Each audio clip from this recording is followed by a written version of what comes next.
دشمنوں سے زیادہ ہمارے وہ دوست خطرناک ہیں جو منافقانہ انداز میں ہمارے جذبات سے کھیلتے ہیں۔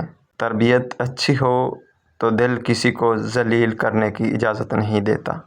جو تیرے سامنے اوروں کی برائی کرتا ہے وہ اوروں کے سامنے تیری بھی برائی کرتا ہوگا۔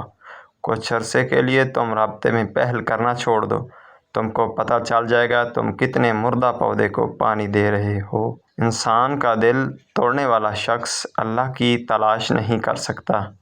زبان کا بولا دنیا سنتی ہے اور دل کا کہا اللہ تعالیٰ سنتا ہے۔ زندگی کا سفر ایسے لوگوں کے ساتھ کرو جو خود سے زیادہ تمہارا خیال رکھیں۔ جب آنکھیں نفس کی پسندیدہ چیزیں دیکھنے لگیں تو دل انجام سے اندھا ہو جاتا ہے۔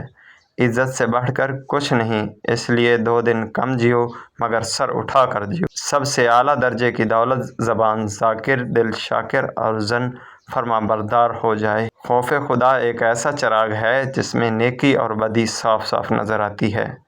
کہتے ہیں ہر وقت اپنا تن اور من صاف رکھا کرو، کیا خبر کہ کب اپنے رب حقیقی سے ملاقات ہو جائے۔